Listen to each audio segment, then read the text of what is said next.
I am Vanessa Price, 28 years old, and on the morning of my sister's wedding, I learned exactly how deep a family's cruelty can cut when it comes wrapped in smiles and designer dresses. I arrived at the vineyard in a simple navy dress, holding the gift I had spent weeks choosing, only to be stopped at the entrance by a security guard who wouldn't meet my eyes as he said the words that split something open in my chest. The bride's family asked that you not be allowed inside. Before I could process it, my mother walked out of the glass doors, her expression a perfect blend of annoyance and superiority as guests drifted behind her in soft pastel gowns. Vanessa, do not create a scene. This day is not about you. You do not belong here. The humiliation burned so deeply I felt it in my throat, but the part that stung the most was how effortlessly she said it, as if I had never belonged anywhere near them. Natalie, my sister, stood inside the lobby laughing with her bridesmaids, not even glancing my way. I stood there frozen, listening to the guard repeat the order, and all I could think was how ironic it was, how spectacularly unaware they were, because the deed to this entire venue was sitting quietly in my purse with my signature on it. Growing up in the Price household felt like living inside a spotlight that was permanently angled toward my younger sister Natalie while I existed somewhere just outside its glow, close enough to feel its heat, but never close enough to be seen. Our home in Sacramento looked charming from the outside, a two-story suburban picture of stability with trimmed hedges and a mother who hosted charity brunches, but behind closed doors, everything revolved around image reputation and Natalie's endless list of accomplishments. From the time I was 6, I understood without being told that my worth depended on how quietly I could disappear, so my sister could shine. My father, Gregory Price, a man who believed daughters were ornamental extensions of his ego, praised Natalie for every violin recital, every spelling bee, every academic award, while I stood to the side holding my participation certificate. My mother, Elaine, perfected a soft-spoken brand of cruelty, bending down to whisper things like, "Let your sister have this moment," or, "Some people are meant to support Vanessa, not be the center of attention." Those words sank into me, slowly shaping my posture, my voice, even my ambitions, until I learned to fold myself into smaller and smaller spaces just to avoid disappointing them. By the time I turned 12, I had fallen in love with design and hospitality, sneaking hotel magazines into my backpack, spending hours sketching room layouts, imagining warm lighting, curated floral arrangements, and spaces where people felt welcome just by stepping through the door. It was the opposite of my own house.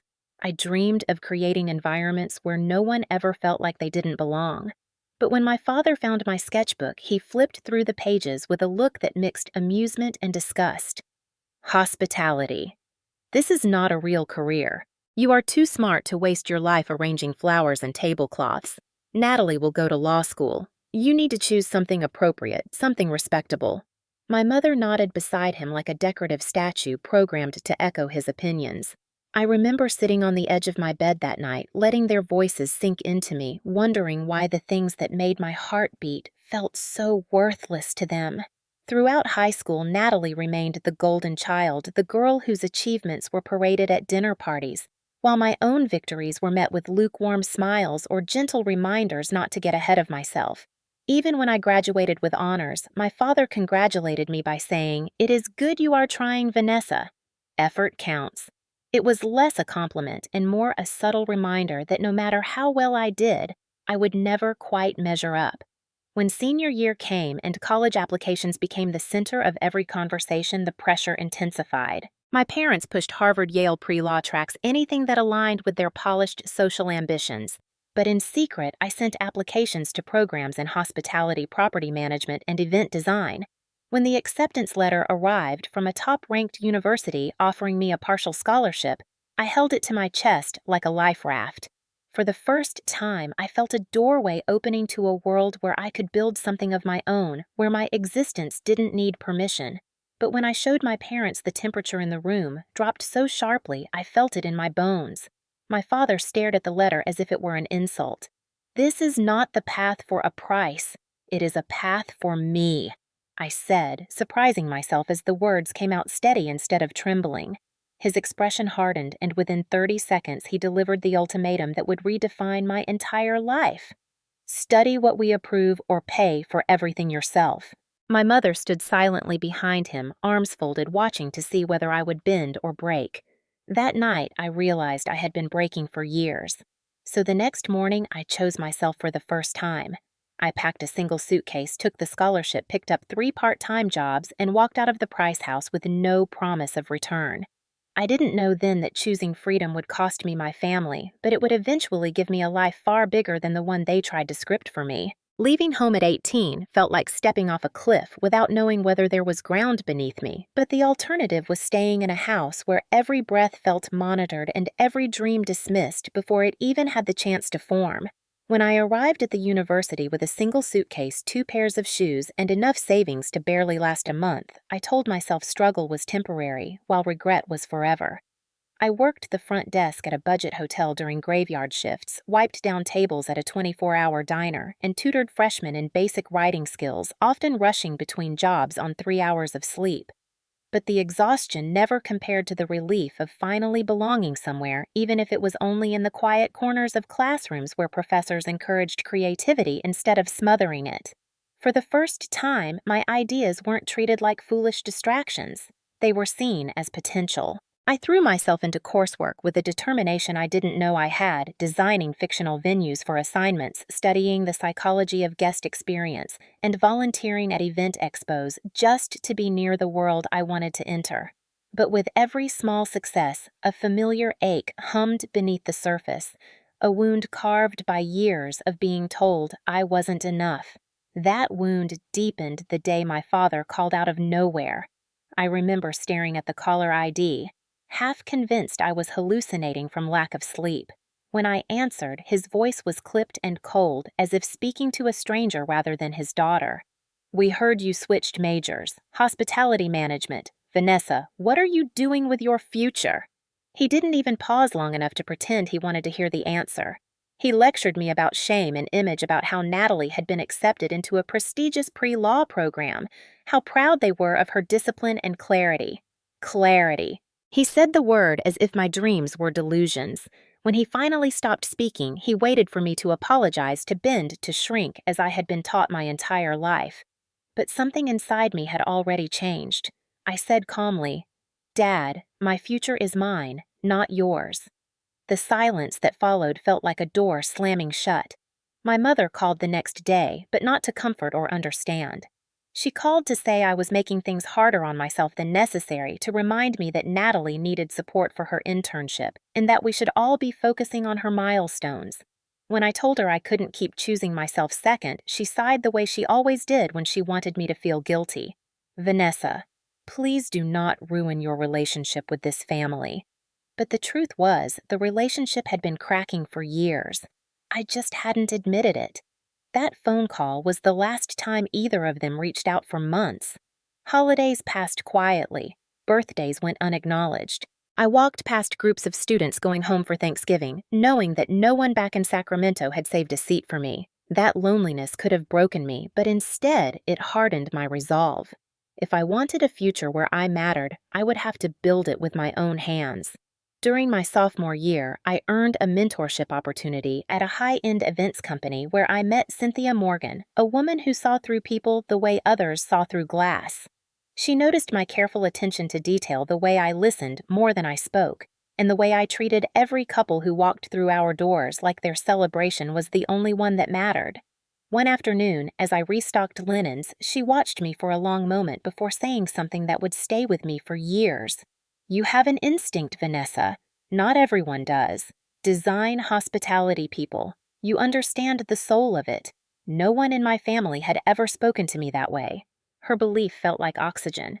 Under her guidance, I learned how venues operated from the inside out, how budgets were crafted, how vendors were negotiated with, and how atmospheres were engineered. It was grueling, immersive, beautiful work, and for the first time, I felt myself growing into someone I recognized. Independence wasn't comfortable, but it was finally mine. And though I didn't know it then, the skills I built during those years would one day lead me back to my family in the most unexpected, painful, and poetic way imaginable. Standing on the doorstep of my sister's wedding, being told I didn't belong in a place I owned. The years after college felt like being thrown into the deep end of an ocean where everyone else seemed to know how to swim while I learned by swallowing salt water. My first full-time job at a four-star hotel in San Francisco sounded glamorous on paper, but the reality was bruised, feet-missed meals, and learning how to smile while guests shouted about things far beyond my control. I worked the front desk during morning rushes when businessmen barked demands into Bluetooth headsets covered concierge shifts when someone called out sick and took overnight audits when the accounting team fell behind. I learned to anticipate needs before they were spoken to fix problems that weren't mine and to apologize for things I didn't do because hospitality at its core was both an art and a battlefield. But no matter how challenging it became, I never forgot what Cynthia taught me. She checked in on me often, offering advice without judgment, reminding me that growth usually came disguised as exhaustion. Meanwhile, my family remained silent. Even when they visited San Francisco for Natalie's moot court competition, they didn't call.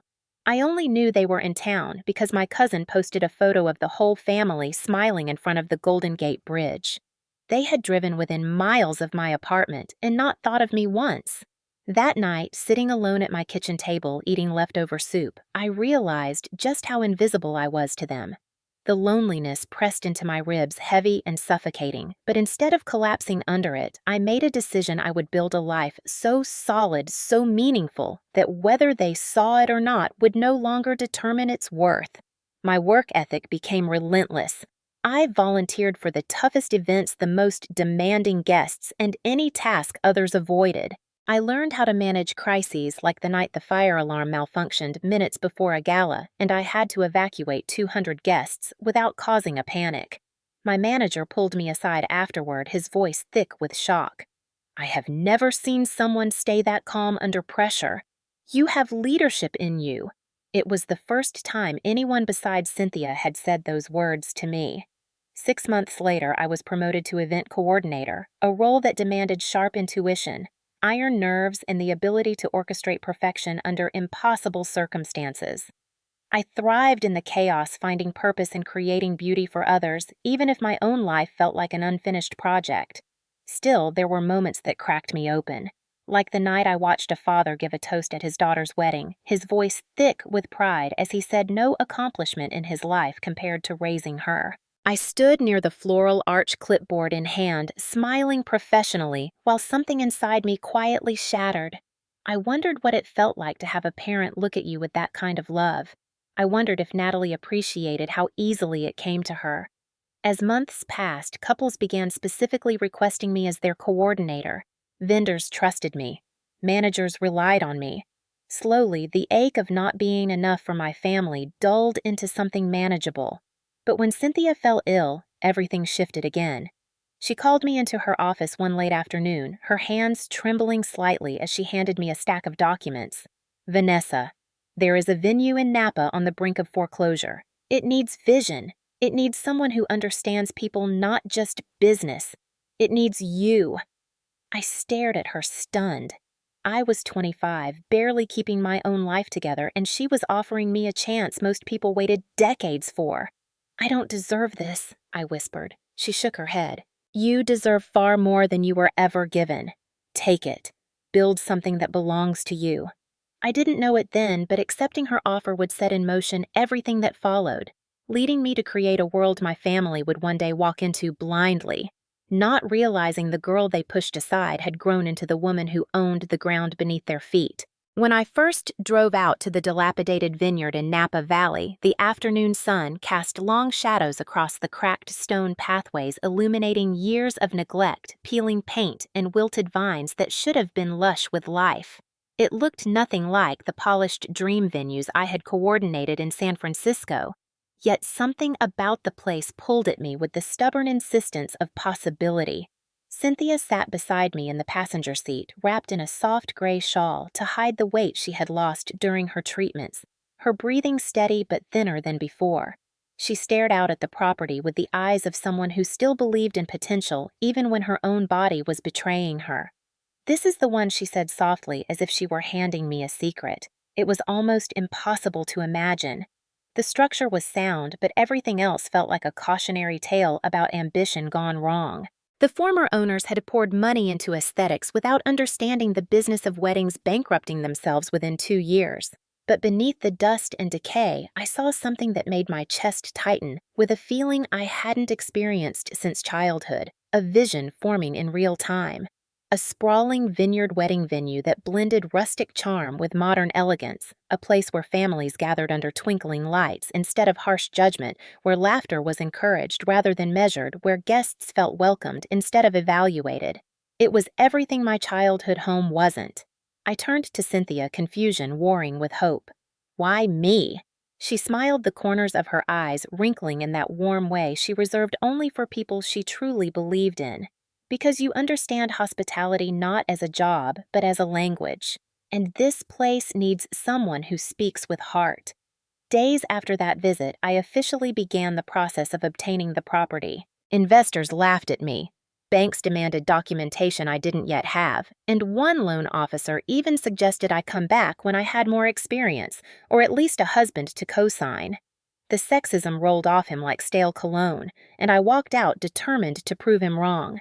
Cynthia, ever my advocate, called in a few favors from contacts she'd made over decades in the industry, vouching for me with a conviction that made people listen.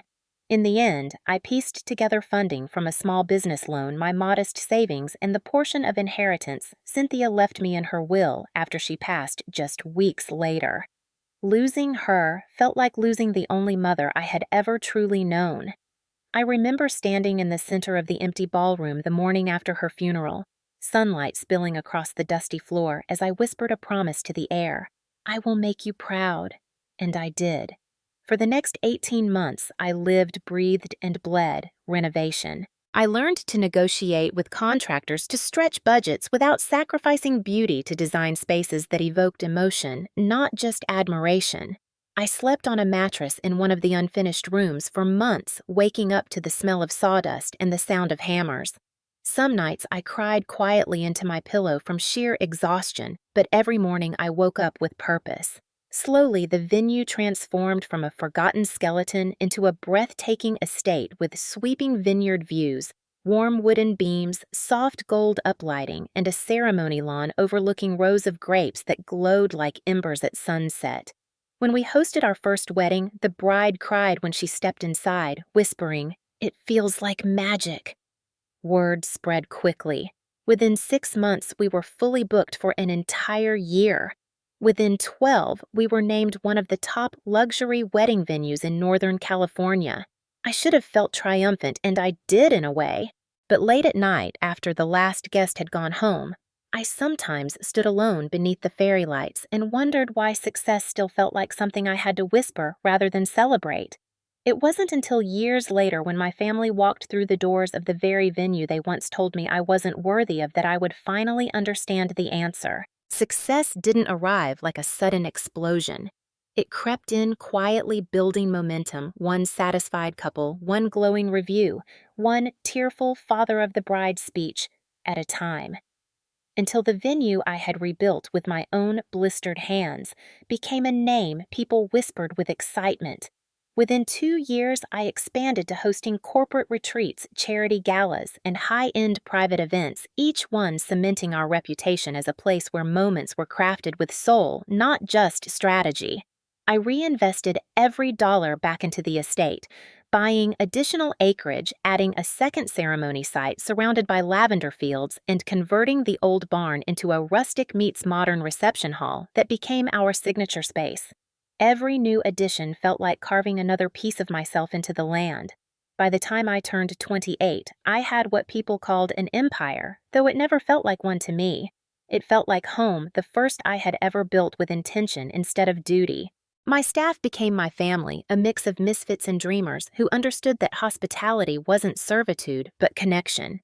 Many of them came from backgrounds like mine, dismissed, underestimated, shoved into shadows they didn't belong in. And together, we created a workplace where no one needed to shrink to fit someone else's expectations. I was proud of what we'd built, but the more the venue thrived, the more the past tugged at me in ways I didn't want to acknowledge.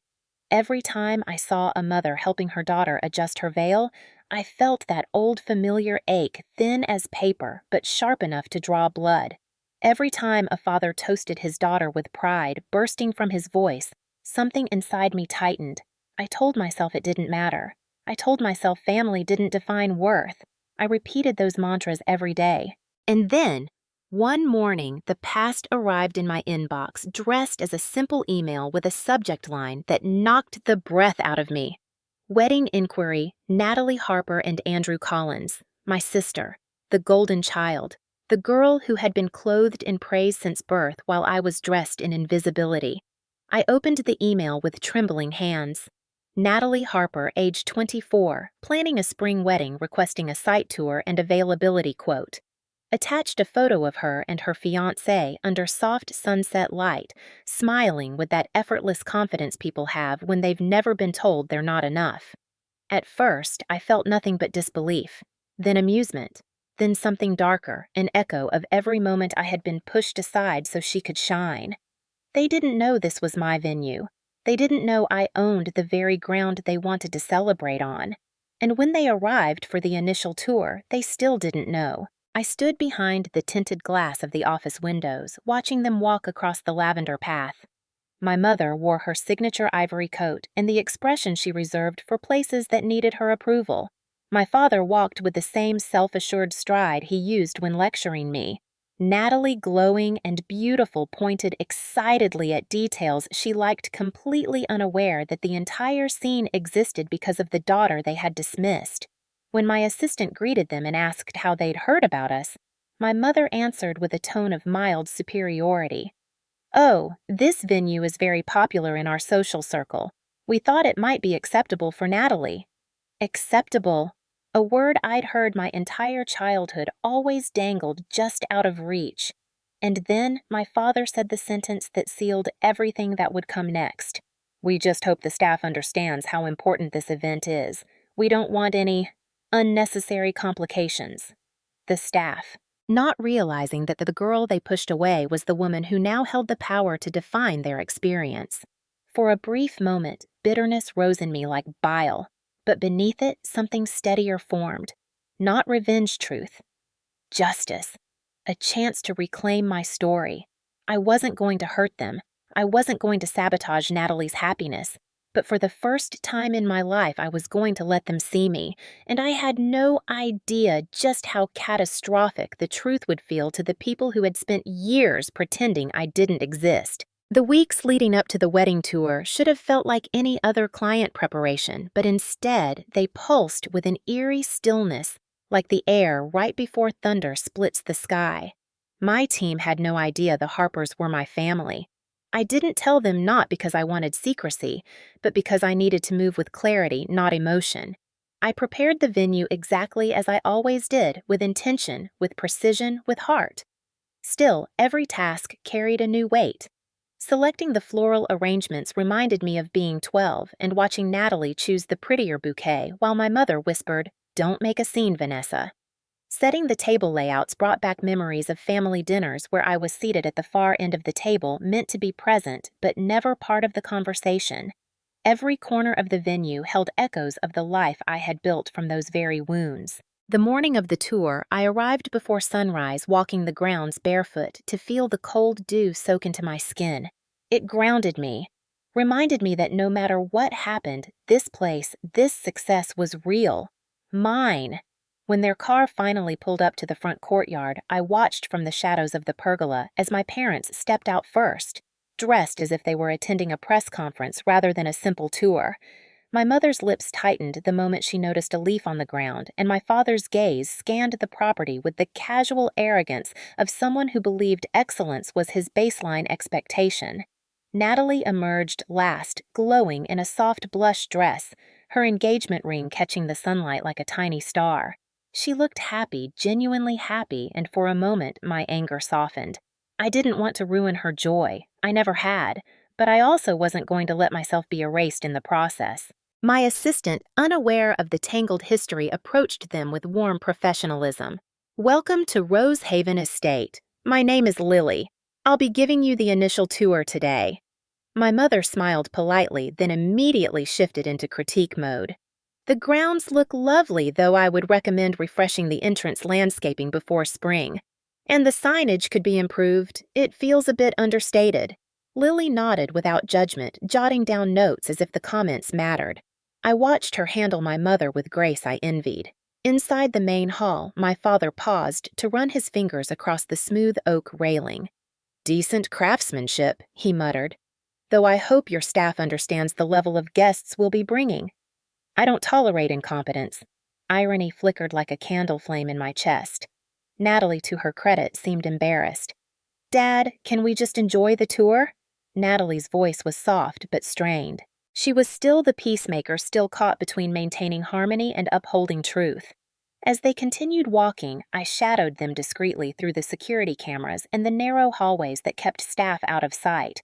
I watched their expressions shift as Lily led them into the vineyard ceremony lawn.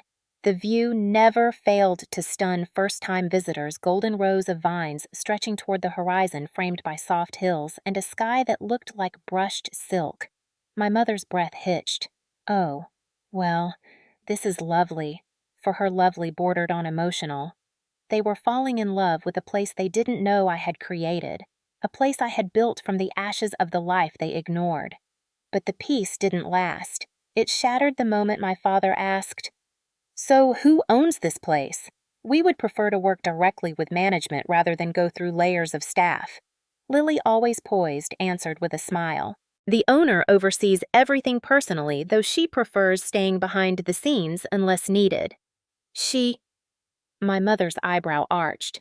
"A woman owns all this." Lily nodded. "Yes. She built the venue from the ground up." My father scoffed as if the very idea offended him. "I'd like to meet her." "Now." Lily offered a polite apology. "The owner isn't on site today," a lie I had instructed her to use. My parents accepted the answer, but unease slithered into their expressions. Something in them sensed a shift, a presence they couldn't define, and deep down I knew this calm would not hold. Because the moment I stepped into their line of sight, revealing myself as the owner, the architect of everything they admired, the storm would finally break. The day of the final planning meeting arrived with a cold, metallic tension in the air, the kind that clings to your skin and whispers that something irreversible is coming. My staff had prepared every space flawlessly. The tasting room glowed beneath soft candlelight. The ballroom shimmered with ivory drapery, and the ceremony lawn had been freshly manicured until the rows of vines looked like velvet stitching across the earth. Everything was perfect. Everything except the knot tightening in my stomach as the Harper family car rolled up the driveway like an omen. I had promised myself I would reveal the truth calmly, professionally, with dignity. No theatrics, no pettiness, no revenge. But I also knew my parents. I knew how easily calm could turn to contempt when they felt even slightly inconvenienced. When they stepped out of the car, they carried themselves with the same casual authority they'd always wielded at home, as if the world should adjust itself around their expectations. My mother immediately strode toward the tasting room, her heels clicking like accusations on the stone pathway. My father followed, phone in hand, already mid-complaint, to someone unfortunate enough to answer. Only Natalie hesitated at the entrance, glancing around with wide, admiring eyes. "It's beautiful," she whispered almost to herself. For a moment, I felt the echo of the sisterhood we used to have before the pressure of perfection wrapped itself around her like a golden chain. Inside, Lily welcomed them with samples of the custom menu. They'd requested, a menu that had required 3 chefs, 3 revisions, and more patience than any reasonable person possessed. My mother sipped the soup, pursed her lips, and declared, "Needs refinement." My father tasted the entree, frowned, and asked, "This is fine, but are you capable of higher-tier plating for our guest list? The visual element is critical." The staff took every comment with grace. I took every comment like a slap. Watching from behind the tinted glass of the office, I felt the weight of years pressing through my ribs. Every criticism, every dismissal, every gesture of entitlement. They didn't know they were speaking to my employees representing my life's work. Then it happened. The moment the storm began to form, my father tapped his pen against the table, leaned back in the leather chair, and said, "I want to speak with the owner. She needs to understand our standards directly." Lily, calm as ever, responded, "I can check her availability." My mother cut in sharply. "Availability? While we're investing this much money here, she should make time. This is not a hobby project." My jaw tightened. A hobby project, built from my tears, my savings, my grief, my sleepless nights. My father added, "If she wants our business, she should know we expect excellence, not whatever young, inexperienced woman they have running things behind the curtain." The words hit harder than they should have. Young, inexperienced, invisible. The same insults I had grown up swallowing. Natalie finally spoke up, her voice hesitant. "Mom, Dad, maybe we should be a little more patient. The staff has been really kind." My mother waved her off. "Sweetheart, this is your wedding. You deserve perfection. You always have." And there it was, the same old hierarchy. The chosen daughter, the deserving one, and me, the afterthought, the outsider, the girl who didn't belong. The air shifted around me. I could feel my pulse in my throat, feel the years of silence, the decades of erasure gathering like a tidal wave behind my ribs. They were demanding to see the owner. They wanted to confront her. They wanted to lecture her. And they had no idea she was already watching from 20 feet away. I stepped out from the office, straightened my blazer, smoothed my hair, and walked toward the tasting room with steady, deliberate steps. My heels didn't echo like accusations. They echoed like arrival. With every step, the storm inside me aligned with a strange electric clarity. They wanted the owner, so I was going to give them exactly that. The daughter they dismissed, the woman they underestimated, the owner of the ground beneath their feet. And when I reached the doorway, everything, every breath, every memory, every fracture went silent as I prepared to finally let the truth speak for itself. I stepped into the tasting room with the kind of calm that doesn't come from peace, but from reaching the edge of something and deciding finally not to back away. My parents were seated at the long oak table, mid-critique, mid-complaint, mid-entitlement, completely unaware that their entire world was about to tilt. Lily glanced up first. Relief flickered across her face. She thought I was simply there to support her. She didn't yet understand what this moment meant. My father didn't even look at me. He pointed at the plated entree in front of him and said, "We need to speak with management. Not staff. Management, now." My mother added, "Yes, please send the owner in. We've been more than patient." I walked closer, close enough for them to finally notice the sound of my shoes, close enough for Natalie to lift her head and gasp softly. Her eyes widened. "Vanessa!" My mother turned next, irritation already forming, then freezing. Her expression went blank, not confused, not surprised, but blank, like her mind refused to process what her eyes saw. My father looked up last, his brows pinched together in annoyance that slipped slowly, painfully into disbelief. "What are you doing here?" he demanded, as if I were the one intruding, as if I didn't belong in my own house. I held his gaze steady and unmoving. "You asked to see the owner," I said. "So here I am." Silence struck the room like lightning splitting a tree. My mother blinked. "Once? Twice? You're... what?" "The owner," I repeated. "Of Rosehaven Estate. Of the vineyard. Of the entire venue you've been critiquing for weeks." My father leaned back the chair, groaning under the weight of his shock. "That's impossible." "No," I said quietly. "What's impossible is the fact that you never imagined I could build something like this." My mother swallowed hard, her voice a brittle whisper. "You own all this. Since when? How? Why didn't you tell us?" A bitter laugh escaped me before I could stop it. "Because you never asked. And because every time I tried to share my dreams, you dismissed them." My father's confusion twisted into defensiveness. "If this is true, and I'm not convinced it is, why let us go through the whole process without informing us? Why pretend to be staff hiding behind walls? I didn't pretend." I corrected my voice firm. I just didn't insert myself where I wasn't welcome. Natalie's eyes shimmered hurt, mixing with dawning understanding. Vanessa, why didn't you tell me? Because you were planning your future, I said, and I didn't want my past to ruin it. My father scoffed.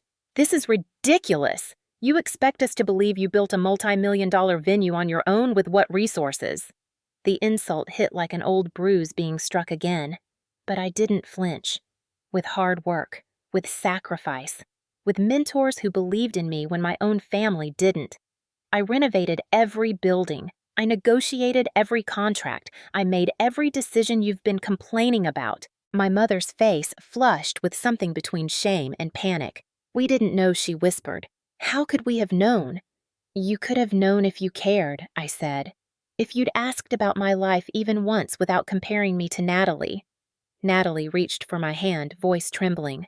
I never wanted to hurt you. I know, I said softly. You were the only one who ever tried to see me. My father slammed his palm on the table, rattling the silverware. This is unprofessional, emotional, irrational. We came here as clients. I met his anger with a calm sharper than any shout. Then let me speak to you as clients. You have verbally abused my staff. You've disrespected my team. You've demanded special treatment without appreciation. And this venue, my venue, does not tolerate behavior that diminishes the people who make it exceptional. My mother's voice cracked. Are you saying you're refusing to host the wedding? The question hung in the air, trembling, fragile, terrified. I took a slow breath. No, I said.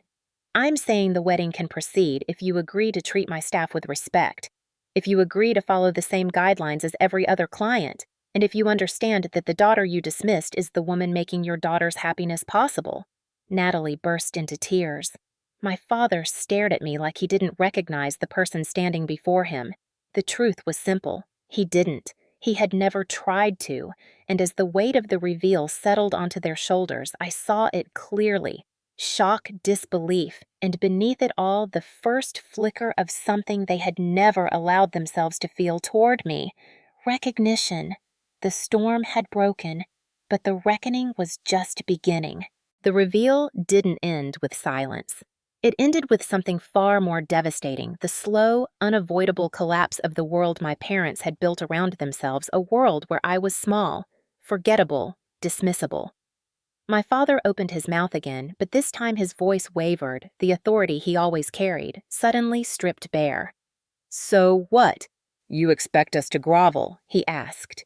It wasn't anger. It was fear disguised as pride. I don't expect anything, I said, but I'm done being your afterthought.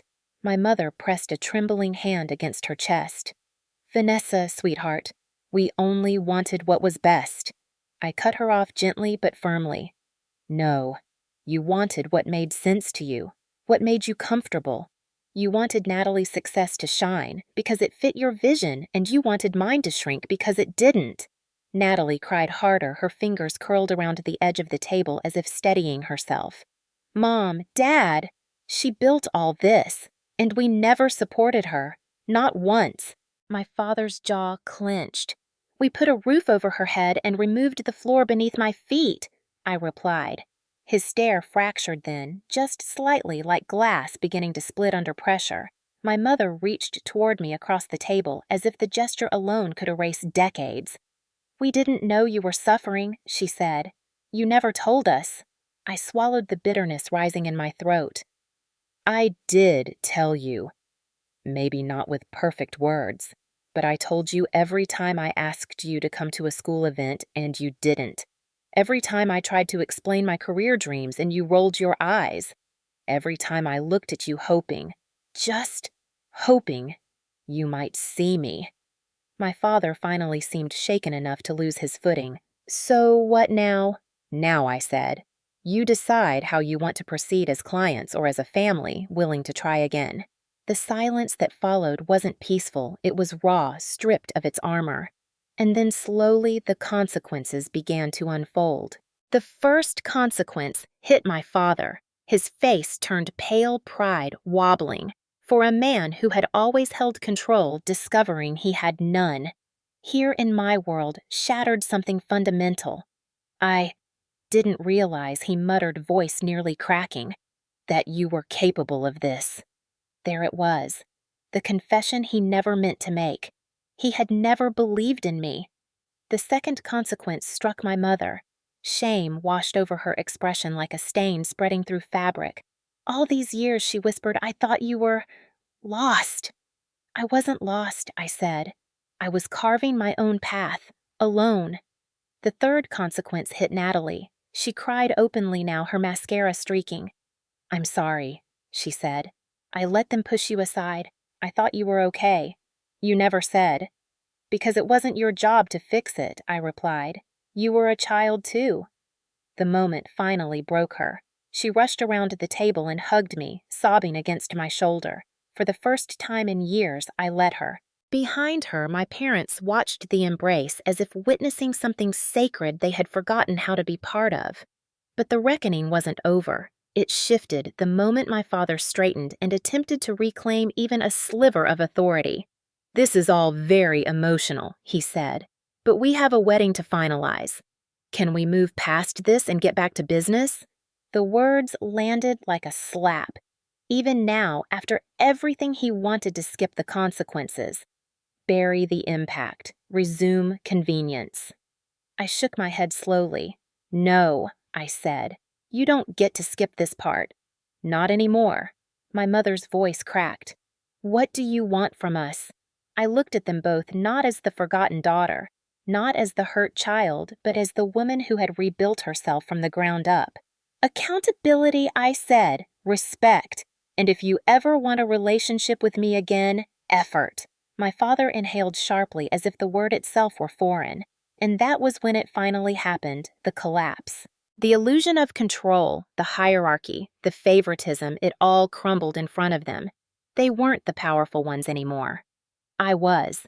Not because I owned a venue, not because I had built a life without them, but because for the first time I no longer needed their approval to know my worth.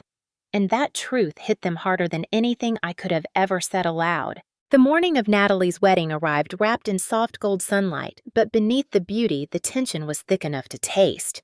I walked the grounds hours before anyone else, checking the florals, adjusting the drapery, and making sure every candle wick sat perfectly straight. It was habit muscle memory born from years of striving for perfection. But this morning felt different. For the first time, I wasn't building perfection for strangers. I was building it for a sister who had loved me imperfectly for better or worse, and for parents who were suddenly staring at the consequences of decades of neglect.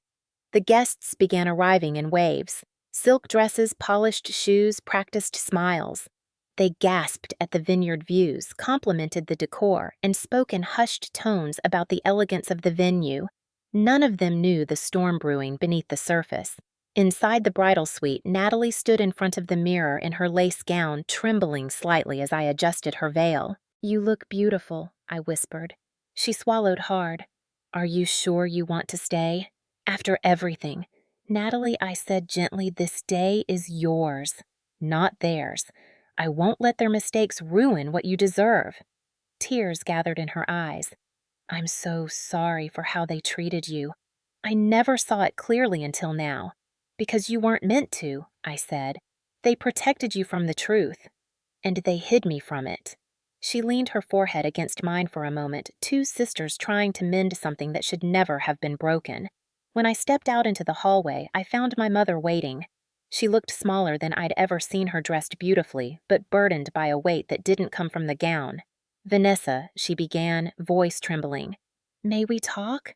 I didn't trust myself to speak, so I nodded. She reached for my hand, but stopped herself halfway, unsure if she still had the right. Your sister told us what you said yesterday, about what you needed. Accountability. Respect. Effort. Her breath wavered. We don't know how to do this, but we're trying. I searched her face for sincerity. For the first time in my life, I found it. Trying is a start, I said quietly, but it will take more than words. She nodded as if she had expected nothing less. And your father? He isn't handling this well. I almost laughed. He rarely does. But she continued, wiping a stray tear. I think he's more shaken than he'll admit. You being Successful? Powerful? It forces him to confront who he's been. That's not my responsibility anymore, I replied. He has to handle that himself. My mother pressed her lips together and whispered, I know. When the ceremony began, the vineyard glowed under the late afternoon sun. Guests took their seats as soft music drifted through the air. I stood at the back, watching Natalie walk down the aisle radiant and hopeful. My father escorted her, but his posture was stiff, his pride dimmed. He didn't look like the confident man who once dismissed my dreams. He looked like someone standing on trembling ground. After the vows and cheers, the reception unfolded beautifully. But then, inevitably, the fallout hit. My father approached me near the bar, his expression tight. Vanessa, he said, clearing his throat. I need to speak with you. About the venue, I asked coolly. Or about the last 28 years. His face twitched with discomfort. I want to apologize. The words sounded foreign coming from him. I waited. He swallowed hard, forcing each syllable out. I underestimated you. I shouldn't have. It wasn't enough, not by a long shot, but it was more than I ever thought I'd hear. Thank you, I said simply. Not forgiveness, not closure, just acknowledgement, and that was all he could manage. As the night went on, I watched my parents from a distance, stumbling, awkward, ashamed, moving through a world I had built without them. They weren't the center anymore. They weren't the ones being admired. Their daughter was, the forgotten one, the dismissed one, the one who rose anyway. And somewhere between the first dance and the cutting of the cake, I felt something unexpected loosening inside me, something I didn't have a name for yet, but it felt like the first breath after breaking the surface of deep water. Liberation. Not from them, but from the version of myself who still needed their approval. The fallout wasn't destruction. It was the start of a reshaped truth, a future rewritten, and the final reckoning was still waiting for us in the quiet after the celebration ended. When the last song faded and the final sparkler burned out, the wedding guests drifted toward their cars in a soft blur of laughter and champagne glow. The vineyard lights shimmered across the rows of grapes like scattered stars, and for a moment, the entire property exhaled. My staff began their quiet choreography, clearing tables, stacking chairs, gathering linens, moving with the serene efficiency that had become our signature. I stepped out onto the terrace overlooking the ceremony lawn, breathing in the cool night air. This place, once a forgotten ruin, now glowed with life. My life. Footsteps approached behind me, slow and hesitant. I didn't turn. I already knew who it was from the weight of the silence he carried.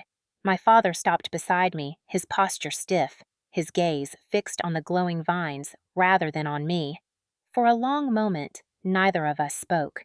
Then he said, voice low and unfamiliar, I didn't know how to come talk to you. I kept my eyes on the vineyard. You still don't. He huffed a broken breath, not annoyance, not anger, something closer to grief. Vanessa, I was wrong. It wasn't an admission wrung from pride or circumstance. It sounded like truth dragged from somewhere deep, painful, and long ignored, about what I asked quietly. He swallowed hard. All of it. The way I treated you. The things I expected. The things I refused to see. A tremor crept into his voice, the smallest fracture in the armor he'd worn his entire life. When you walked into that room yesterday, I realized something terrible. He paused, searching for words that didn't want to be found. I realized I don't know the woman you've become, because I never allowed myself to know the girl you were. For the first time since childhood, my throat tightened, not with pain, but with the ache of hearing something I had once begged for in silence. He continued, your success, your strength, your independence. I told myself it made you ungrateful, but really it just made you free. Free from needing me. His voice cracked, and that terrified me. I turned to look at him then. For the first time in my life, he seemed small, human. Not the towering figure who dictated the rules of my childhood, but a man realizing he'd built his authority on things he never truly understood. You hurt me, I said softly, deeply, consistently. You made me feel invisible in my own family. He nodded, jaw trembling. I know, and I'll regret it for the rest of my life. The words fell between us like stones, heavy, undeniable, irreversible. "I'm not here for your regret," I said. "I'm here for your effort. If you want a relationship with me now, it can't be built on guilt. It has to be built on respect." Slowly, awkwardly, he nodded. "I'm willing to try. If you'll let me." I let out a long breath I didn't realize I'd been holding. Trying is a start. Somewhere inside the reception hall, Natalie laughed, the warm sound carrying on the breeze. My mother called her name. The clink of glasses echoed faintly. Life went on. Family moved forward. Not perfectly, not painlessly, but forward. My father turned toward the hall. "She's lucky to have you," he said. "We all are." I didn't respond. Not because I disagreed, but because the truth sat too delicately between us to disturb. As he walked away, I stayed on the terrace, letting the night wrap around me. For the first time since childhood, I felt the shift, subtle but seismic, the weight sliding off my spine. The girl who once begged to be seen no longer lived here. The woman standing in her place had built a world from the pieces others discarded. I traced my hand along the stone railing, the vineyard stretching before me like a promise I wrote myself. Liberation wasn't loud, it wasn't dramatic, it was quiet, steady, a breath taken without fear. And as I looked out at the lights of the venue glowing against the darkness, I realized something I hadn't understood until this moment. I didn't need their approval. I didn't need their praise. I didn't need their recognition. I had finally, fully, beautifully learned how to belong to myself.